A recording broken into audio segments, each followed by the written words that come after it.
May 13, 1943, Tunis, Tunisia. Exhausted German doctors stepped off the transport ships, expecting punishment, chains, and hunger. Instead, they walked into clean hospitals, with white sheets, stocked shelves, and even antibiotics they hadn't seen in years. Men trained for war now found themselves treated not as prisoners, but as respected colleagues. The clang of metal gangways, the smell of bread and soap, and the quiet shock on their faces told the whole story. How could the enemy show them more dignity than their own side ever had? This is the untold truth of German POW doctors in America. What they saw, what they learned, and why it changed everything. If you want more powerful World War II stories like this, make sure to subscribe, like this video, and stay with us until the end of the story. May 13, 1943. The date was branded into the memory of every German soldier who surrendered in Tunisia. Nearly 275,000 Axis troops, Wehrmacht and Afrika Korps alike, laid down their arms under a blazing North African sun. Among them were hundreds of medical officers, surgeons, dentists and pharmacists who had served on dust-choked battlefields, improvising splints from wood and reusing bandages until the fabric crumbled. Their defeat should have meant dishonor. Instead, as one German doctor later recalled in his diary, the Americans treated us not as criminals, but as colleagues they had beaten fairly in the field. The paradox was immediate. These men expected the victor's cruelty. Nazi propaganda had told them to prepare for starvation, shackles, and brutal labor. Instead, they were offered coffee that smelled faintly of chicory, bread still warm from field ovens, and cigarettes passed around by American guards who spoke in broken German. The clang of tin cups on mess tables echoed strangely beside the low murmur of English voices, a rhythm that made surrender feel less like collapse and more like transition. The numbers alone spoke of scale and planning. Operation Torch and the subsequent North African campaign had delivered over 850,000 Allied troops into the theatre by 1943. With that strength came not only weapons but logistics, hospital ships, mobile surgical units, and thousands of tons of medical supplies.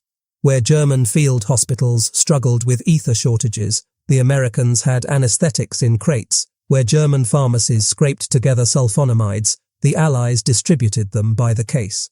For captured German doctors, the shock was more professional than personal. They were escorted not to filthy pens, but to holding facilities where Red Cross observers circulated freely. They were told that under the 1929 Geneva Convention, their medical commission, ends would be respected. This meant they were not to be forced into manual labor. They were to receive pay equal to American officers of equivalent rank. Most disorienting of all, they would be expected to continue practicing medicine, this time under the watchful eye of their former enemies. The sensory contrasts could not have been sharper. Dust still clung to their boots from Tunisian roads. But in the port of Bizerte, where many boarded transport ships, the air smelled of sea brine and machine oil. Instead of crowded cattle cars, they were led onto Liberty ships, merchant freighters designed to carry 10,000 tons of cargo. Converted for POW transport, some carried 2,000 or more men at a time across the Atlantic. One German doctor, Hauptmann Karl B., described in later testimony the moment his perspective shifted. "We stood on deck, surrounded by barbed wire and guards, but the officers greeted us by rank, not as numbers. They asked what instruments we required, what drugs were needed for the sick. This was not humiliation. It was unsettling respect. That unsettling respect marked the beginning of a transformation. Men who had devoted their careers to healing under a regime of brutality now faced a different order. A nation that could project overwhelming force, yet chose to temper victory with dignity. The silence of the captured was heavy with disbelief. They had been conquered, yet they were not degraded. But the journey was only beginning.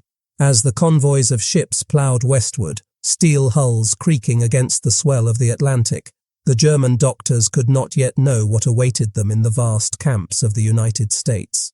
They would soon walk hospital wards larger than their own universities, see laboratories humming with equipment, and encounter a medical culture that recognized their skill rather than erasing it. What they experienced next would deepen.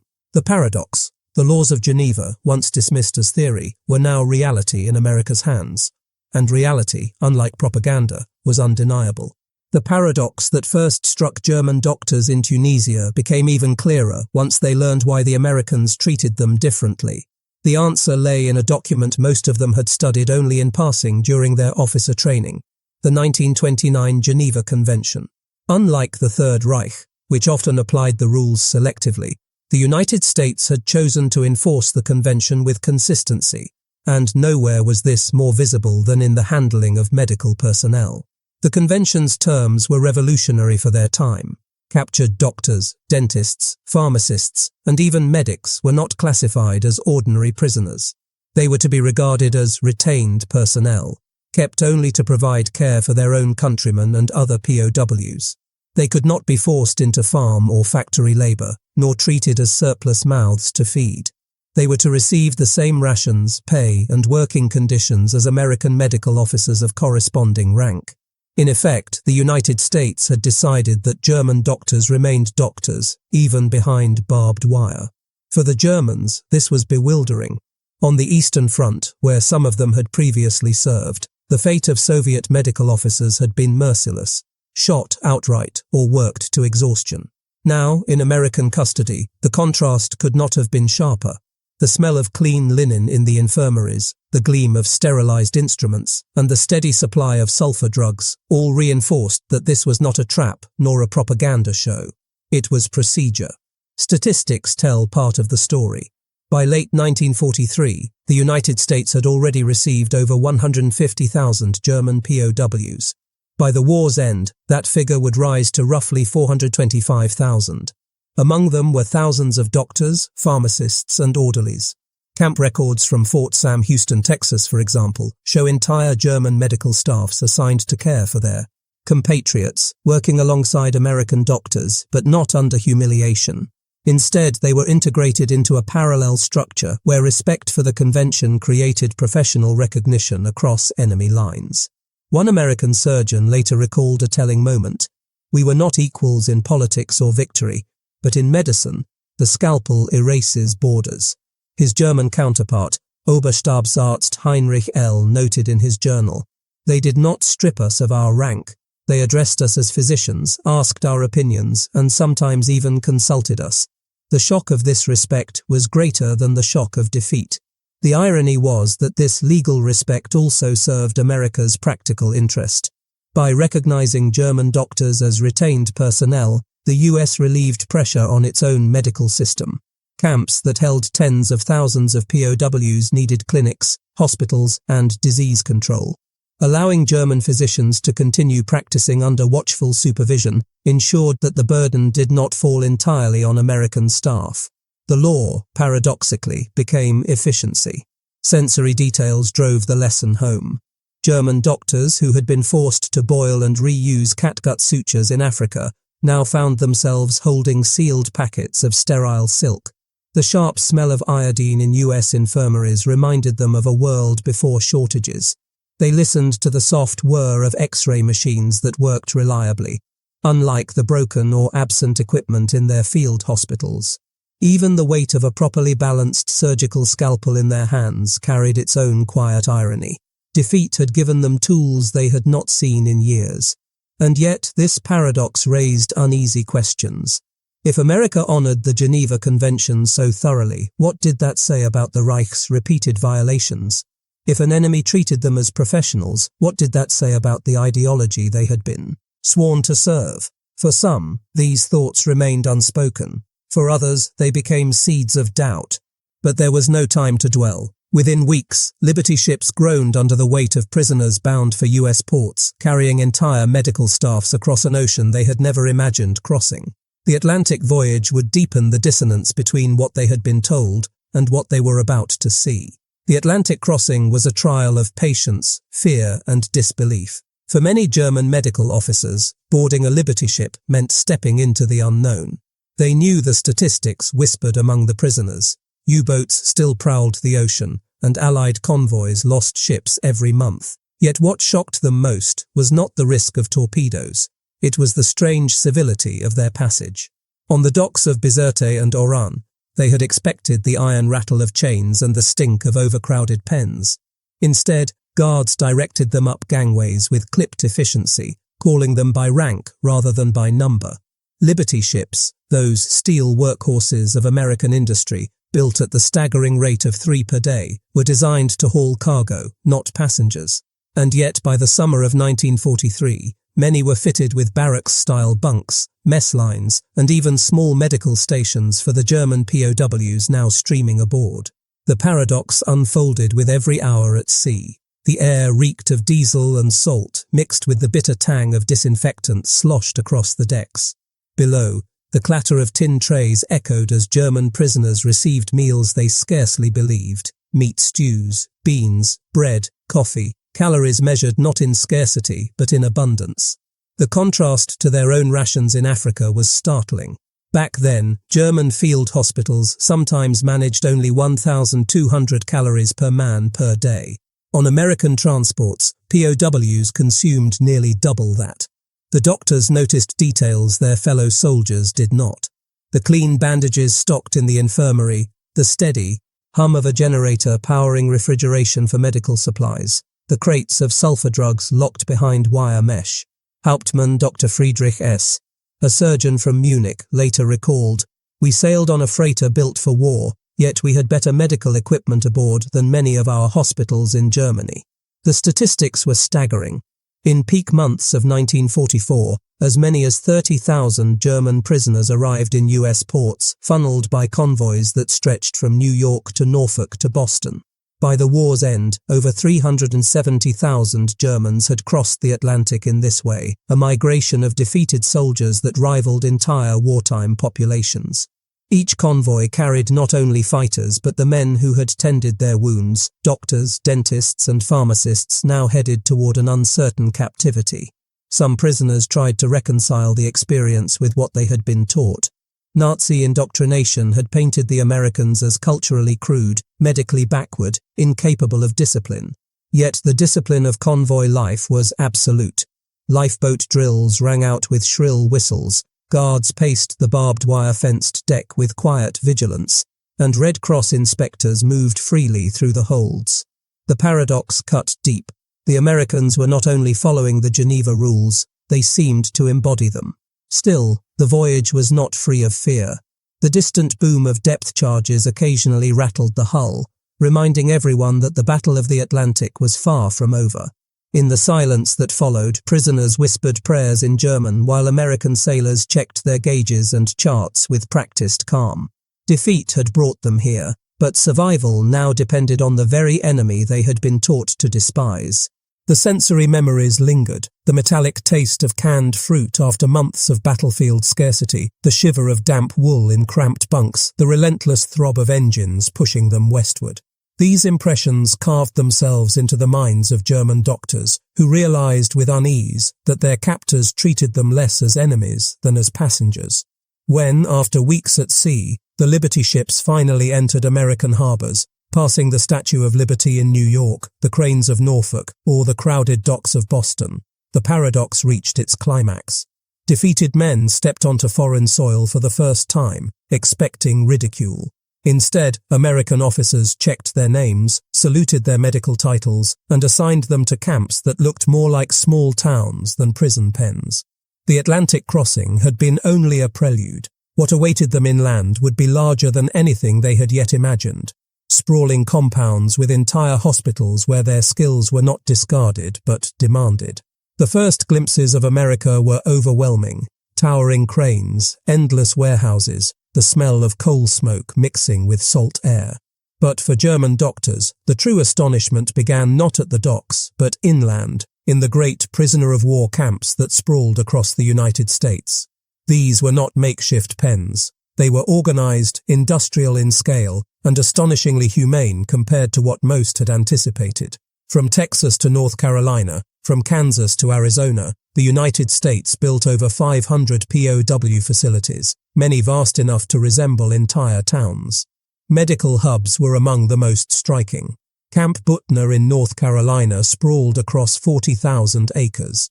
It included a convalescent hospital that, by November 1945, treated nearly 14,000 patients and employed more than 2,200 American medical staff. At Fort Sam Houston in Texas, German medical officers, were escorted into wards filled with rows of crisp, white-sheeted beds, sterilized surgical theaters, and X-ray labs that hummed with modern equipment. For men who had treated soldiers in bombed-out basements in Europe, these sights were bewildering. The camp hospital was larger than our university clinic in Heidelberg, one German physician later admitted. The smell of ether drifted through operating rooms, antiseptic sharp in the air. The floors gleamed under fluorescent lights that hummed with steady electricity. No sudden blackouts, no rationed bulbs. The numbers underscored the paradox. By late 1944, the U.S. Army Medical Department oversaw more than 130 prisoner hospitals and infirmaries nationwide. Each was stocked with American supplies, sulfur drugs, surgical kits, sterilizers, and staffed not only by Americans but by German doctors permitted, even expected, to continue practicing. The Americans' logic was simple. Thousands of POWs required medical care, and who better to provide it than their own countrymen, guided by U.S. supervision. The professional respect was disorienting. Instead of being relegated to menial labor, captured doctors were addressed by their titles, Oberstabsarzt, Stabsarzt, or Zahnarzt. They signed treatment notes, consulted with American officers, and in many cases were allowed to wear their Red Cross armbands. Captain William S., an American administrator at Camp Fannin, later wrote, "We did not humiliate them, we worked beside them. In surgery, the enemy became simply another man with a steady hand." Yet this respect carried an irony. Many German physicians had once believed themselves heirs to Europe's finest medical traditions. To find themselves in captivity, yet working in institutions that dwarfed their own, was a professional shock. As one prisoner muttered in disbelief, "We were conquered not only by soldiers, but by hospitals." The sensory details reinforced the contrast daily. German doctors heard the buzz of dental drills powered by reliable electricity, saw glass front cabinets lined with medicines labelled in English, smelled fresh plaster casts mixed in buckets. They touched instruments polished to a shine, forceps, clamps, and scalpels balanced perfectly. It was a far cry from the rusting tools salvaged from battlefield wreckage. At Camp Butner, German medical staff were astonished by the sheer scale of rehabilitation programs. Burn patients received advanced skin grafts. Orthopedic wards boasted traction frames and wheelchairs produced in American factories. Even psychiatric cases, once dismissed in Germany as weakness, were treated in specialized wings. The paradox deepened. The enemy not only healed their wounds but did so with compassion and resources Germany itself could no longer provide. Witnesses noted the psychological effect. "Our men began to speak with respect of the Americans," wrote Dr. Kurt H., a POW physician. "Some even felt shame at remembering how we had been told to expect savagery. Instead, we saw science, order, and humanity." But these hospitals were not the final revelation. The true transformation would occur in the operating rooms and clinics where American and German physicians worked side by side, sharing techniques and learning from one another. It was here, in the intimacy of patient care, that the illusion of enemy versus ally began to dissolve. Inside the camp hospitals, the paradox became flesh and blood. German doctors, who had braced themselves for humiliation, found instead a place at the operating tables. They were not treated as prisoners in rags, but as colleagues in white coats. For many, the first shock was being addressed by title, Herr Doktor, Oberstabsarzt, not by a number. Even in defeat, their professional identity was preserved. Operating rooms told the story most clearly. In Fort Sam Houston, Texas, American surgeons invited captured German doctors to observe complex procedures. When a German orthopedic specialist demonstrated a technique for setting compound fractures, a method refined on the brutal Eastern Front, the Americans listened attentively, asked questions, and incorporated his approach. Conversely, German physicians were astonished to see penicillin being administered in certain cases by 1944, a drug still virtually unknown in German practice. One American doctor, Lieutenant Colonel James P., later recalled, "We realized quickly that these men were skilled. They had seen wounds we rarely encountered. It was foolish not to learn from them." The sentiment was echoed by a German POW physician, Dr. Heinz W., who wrote after the war, "We had been taught the Americans were clumsy and unscientific. Yet here they were, calling us colleagues, sharing their instruments, even debating surgical methods with us. The sensory contrast was constant. The hiss of pressurized oxygen tanks in the operating theatre contrasted with the memory of surgeries performed by candlelight in makeshift bunkers. The steady tick of sterilizers reassured German doctors who had once boiled instruments over open flames. The smell of ether and the smooth touch of latex gloves symbolized a world of medical abundance unimaginable in wartime Europe. Numbers underscored the scale of this collaboration. At Camp Butner, alone, hundreds of German doctors, dentists and orderlies worked daily, caring for thousands of POW patients. By the end of 1945, US records show over 1,000 retained German medical personnel actively practicing across American camps. They examined, operated, and treated their own men, often under American supervision, but with autonomy that shocked them. The irony grew deeper in small, human moments. American doctors sometimes invited their German counterparts to staff meetings. They traded journals and textbooks. A US Army surgeon later remarked, "We taught and learned." For German doctors steeped in Nazi propaganda about decadent America, these exchanges were a quiet dismantling of ideology. Yet there was tension too. Some German officers resisted collaboration, clinging to the belief that working with Americans betrayed their honor. Others embraced the chance to practice freely, away from the suffocating oversight of Nazi commissars. For many, professionalism overrode politics. As one German internist confided in 1944, before the patient on the table, nationality ceases to exist. The paradox of being both prisoner and respected physician was not lost on them. To wield a scalpel in a land of abundance while their families endured air raids back home filled some with guilt, others with relief.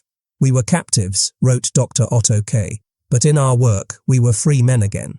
This strange fraternity of medicine across enemy lines revealed something deeper: America's willingness to extend respect even to the defeated.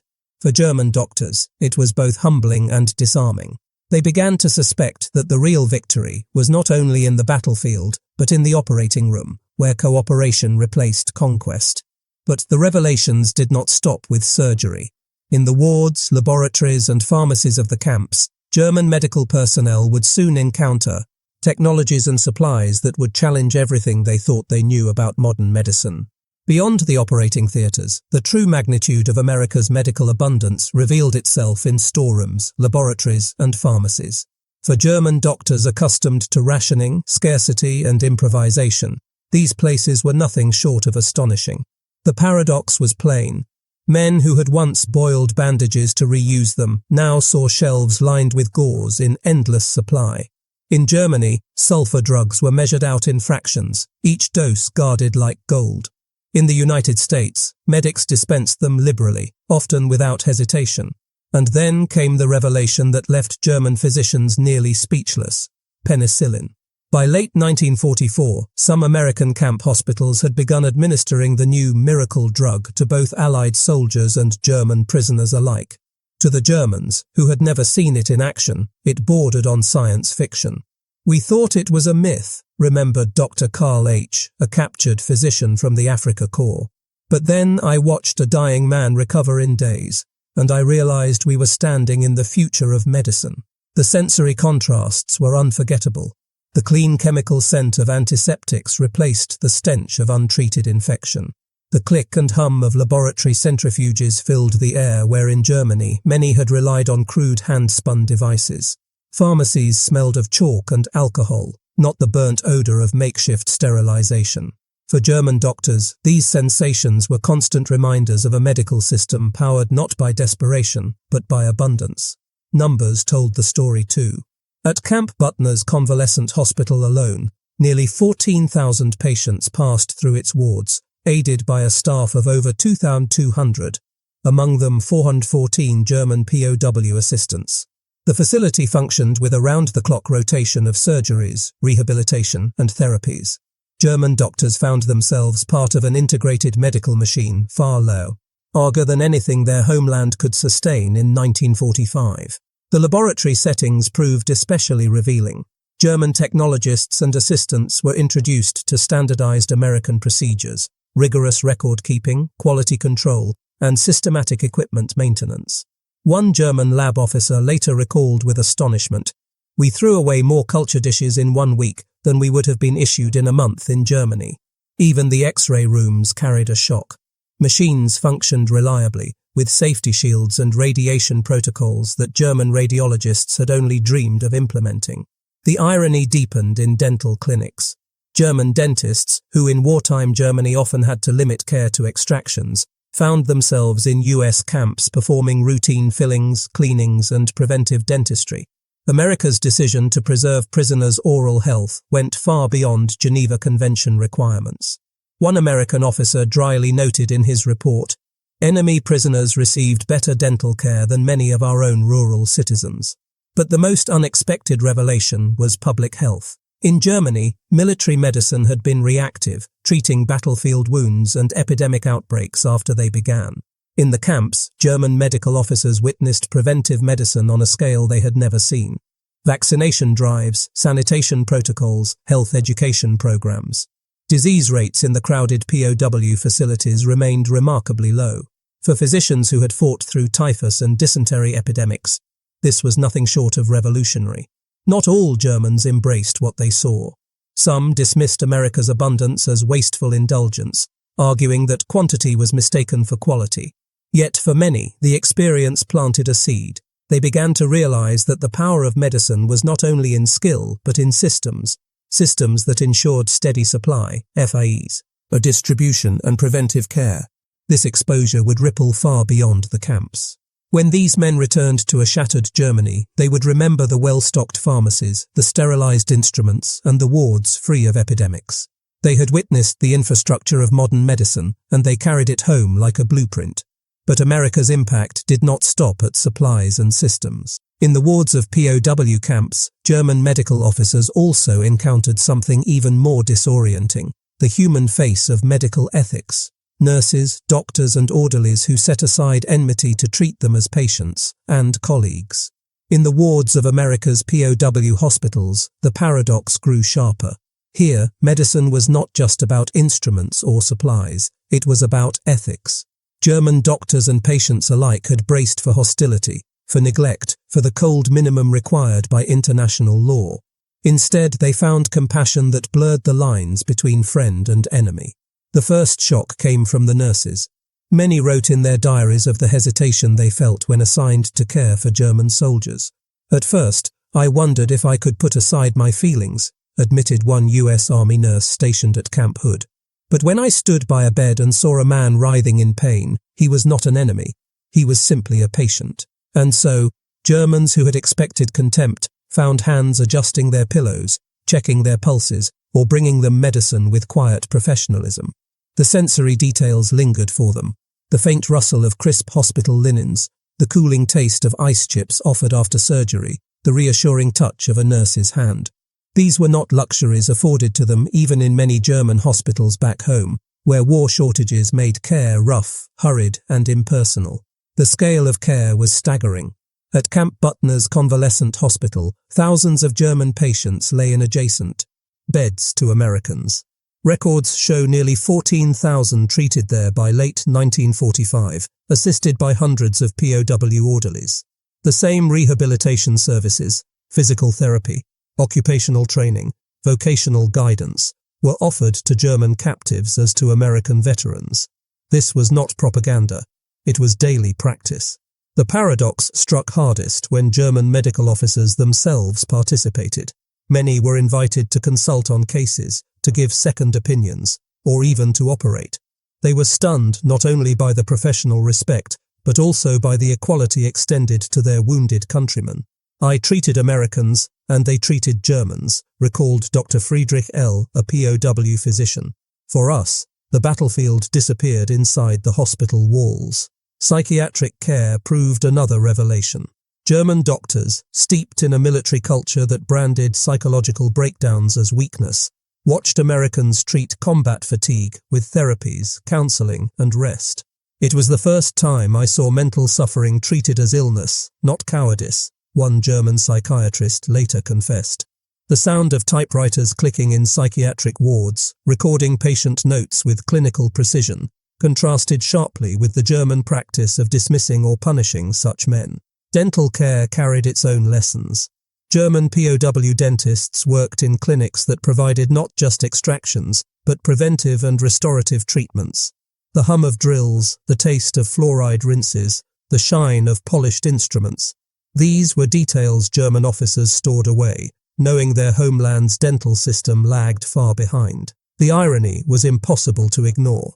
While cities in Germany burned under Allied bombs, their captured soldiers were receiving not only adequate but in many cases superior medical care in enemy hands. What they had been told about American barbarism was undone in every ward. Round, every consultation, every surgery. For the German doctors, the ethical model cut deepest. They saw American medicine anchored in a principle that transcended war. The patient comes first. Nationality ceased to matter, one prisoner physician wrote. In those moments, I was not a German, and he was not an American. We were doctors, and before us lay the sick. This ethical paradox, captors who cared better than comrades, enemies who taught and learned together, left an imprint that could not be erased.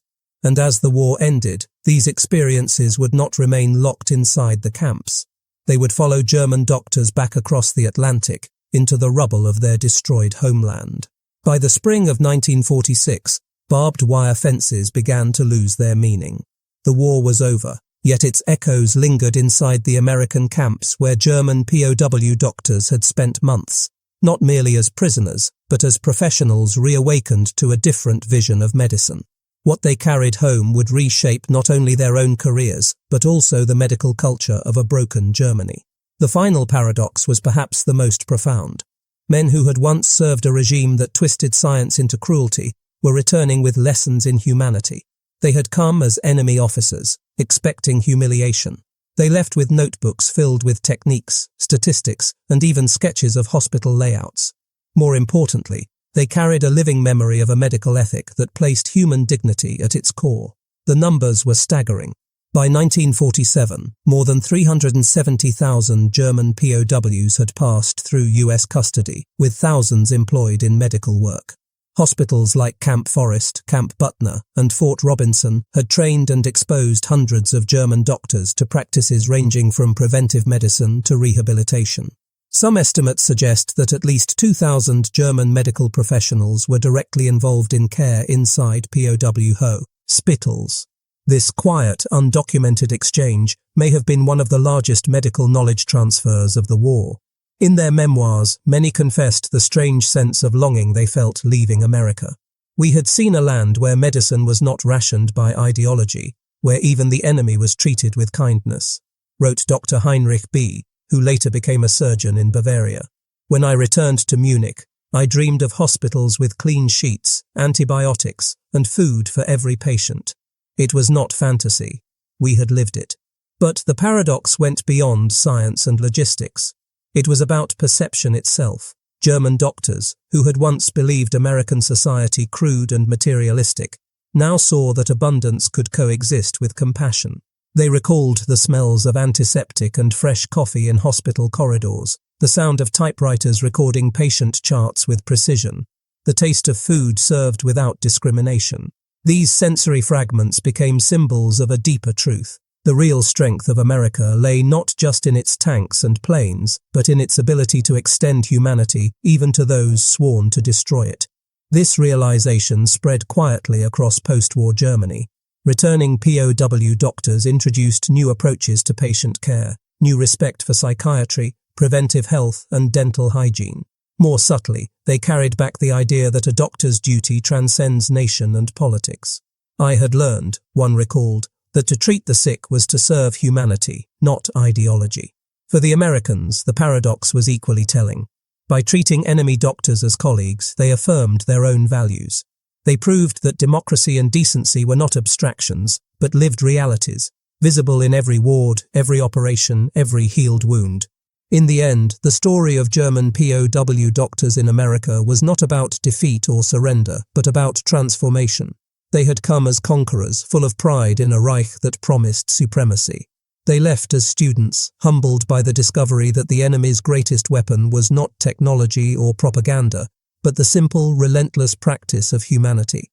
This wasn't propaganda, it was reality, and it shattered everything they believed. In the final analysis, the true victory was not only military but moral.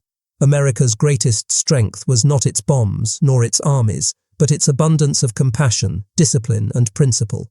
For men trained to see enemies, the paradox endured. They were treated not as captives, but as colleagues. In the end, one German doctor later reflected, "I learned that the strongest nation is the one that heals, not the one that conquers."